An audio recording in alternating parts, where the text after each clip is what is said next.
their batting a little bit, but Saqib certainly has batted very, very well. I think he'll miss his triplet brother here.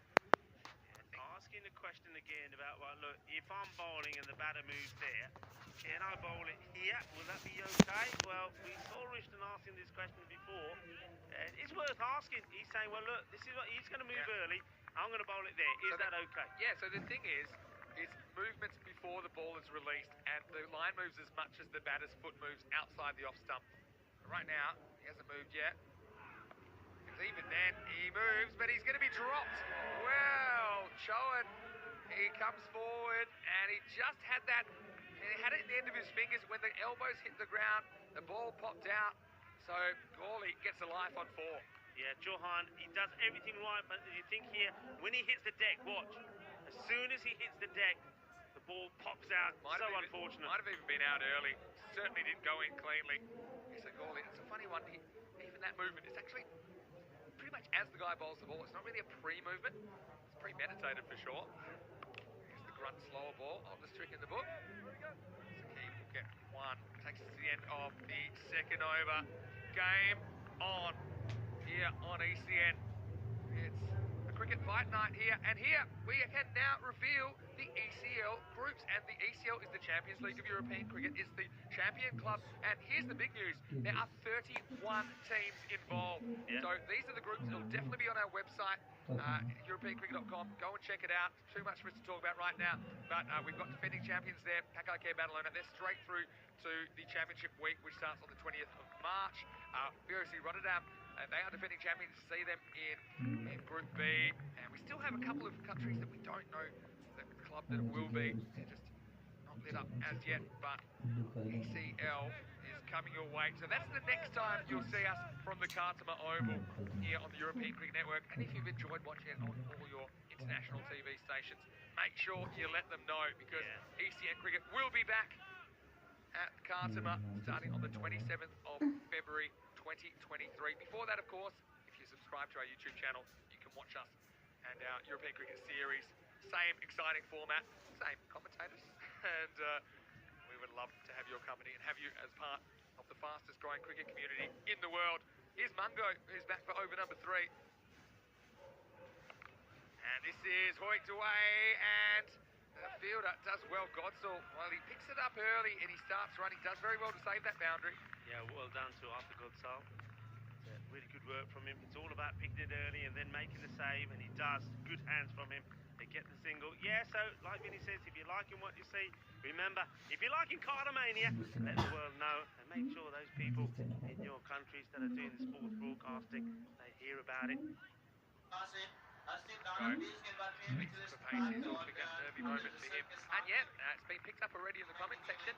There is a new country involved in the ECL. So we had 30 clubs from 29 countries. Now we're going to have 31 from 30 countries. The new country is Estonia, which is actually where I have my residence when I'm not working, which is pretty much never.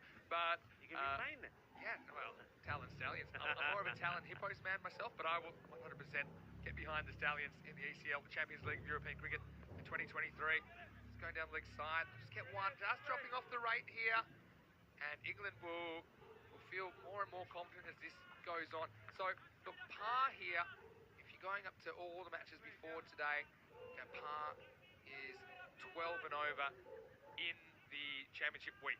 Okay, it's 10.9 overall. So once we're already kind of around that level. So now for me the game becomes a 50-50 with this good start by the England 11.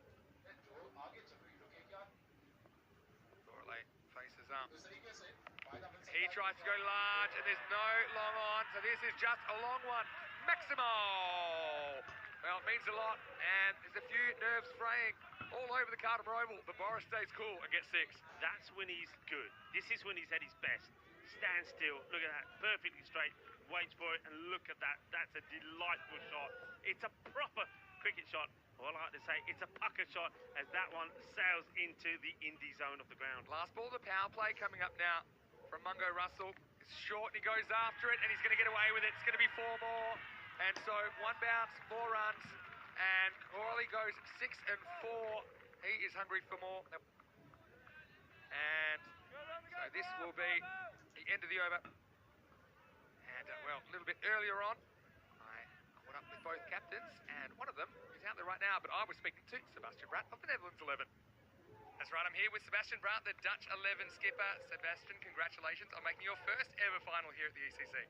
Yeah, thank you much. Thank you very much. It's been a good ride, but finally we're here. Yeah, and of course, you guys did make it to finals day last year. You didn't quite make the final. This year, I just think you guys seem to have learned a lot from last year's experience and brought in some very good players as well. Yeah, exactly. I think we played good cricket last year, but I think we were lacking a little bit in the batting, and this year we brought some extra batters, and they came off, so that's good. Okay, so we know that you are batting second in this game. How do you feel about chasing under lights?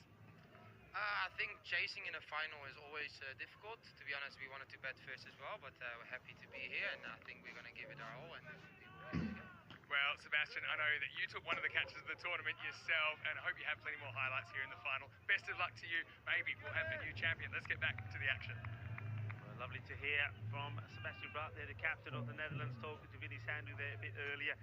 And yeah, I mean, you heard him say he would have preferred to have a bat first. Chasing is difficult no matter what the score is. Sometimes, and we've said this before, sometimes when it's a lower score, it actually becomes harder because it's trying to get over that mindset for the batter. But here we've seen a good partnership, and this will help because it's going to be 4 more cuatro carreras más.